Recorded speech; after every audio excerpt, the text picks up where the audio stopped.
வணக்கம் ஃப்ரெண்ட்ஸ். வாழைக்காயில ஒரு கிரேவி சப்ஜி எப்படி செய்யலான்றத பார்க்கலாம். ரோட்டியோட சாப்பிட்றதுக்கு 2 வாழைக்காய் எடுத்து இந்த மாதிரி க்யூப்ஸாக கட் பண்ணி தண்ணியில் எடுத்து வச்சுக்கிட்டேங்க, கருப்பாகக்கூடாதுன்னு சொல்லிட்டு.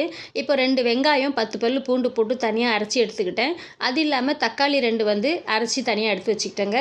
இப்போ எண்ணெய், நெய் அவங்கவுங்க டேஸ்ட்டுக்கு ஏற்ற மாதிரி கடையில் எடுத்துக்கிட்டு, இதில் கடுகு ஜீரகம்லாம் எதுவுமே சேர்க்கல. மஞ்சள் தூள், மிளகாத்தூள், சாம்பார் மசாலா, பெருங்காயம் இதை மட்டும் வந்து சூடானோடனே இதில் எண்ணெயில் போட்டுட்டு அரைச்சி வச்சுருக்கிற வெங்காய பூண்டு விழுதை போட்டு ஒரு 2 நிமிஷம் ஃப்ரை பண்ணாலே ஃப்ரை ஆகிடுங்க.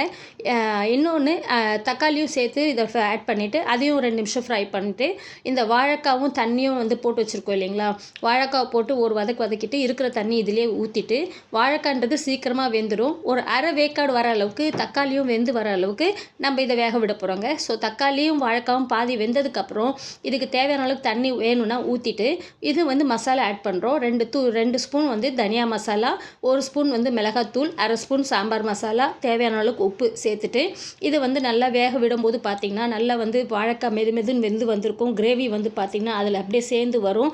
இது நீங்கள் ரோட்டி கூட சாப்பிடும்போது செம்ம டேஸ்ட்டாக இருக்குங்க. அது இல்லாமல் பசங்க விரும்பி சாப்பிடுவாங்க. இன்னொன்று வந்து நீங்கள் வாழைக்காய் வறுவல், வாழைக்காய் பொரியல்லாம் செஞ்சுருப்பீங்க. இந்த மாதிரி கிரேவியோடு செஞ்சு சாப்பிட்டு பாருங்கள், செம்ம ருசியாக இருக்கும். ரொம்ப எல்லோரும் விரும்பி சாப்பிடுவாங்க.